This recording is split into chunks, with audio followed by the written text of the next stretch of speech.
ক্ষুধার রাজ্যে পৃথিবী গদ্যময়, পূর্ণিমা চাঁদ যেন ঝলসানো রুটি। ক্ষুধার অনুভূতি প্রচন্ড তীব্র হয়ে থাকে। দরিদ্রের নির্মম কশাঘাত মানুষের মন ও দৃষ্টি থেকে রূপ, সৌন্দর্য, প্রেমের বোধগুলোকে ধ্বংস করে দেয়। যার পেটে খিদে নেই তার কিন্তু ওই আকাশের পূর্ণিমার চাঁদটা দেখতে ভালোই লাগে। সে গুনগুন করে গান করে পূর্ণিমার চাঁদ দেখে।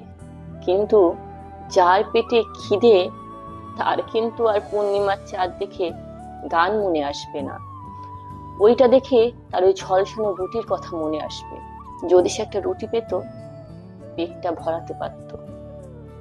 খিদে মানুষকে সুন্দর অনুভূতি থেকে অনেক দূরে রাখে।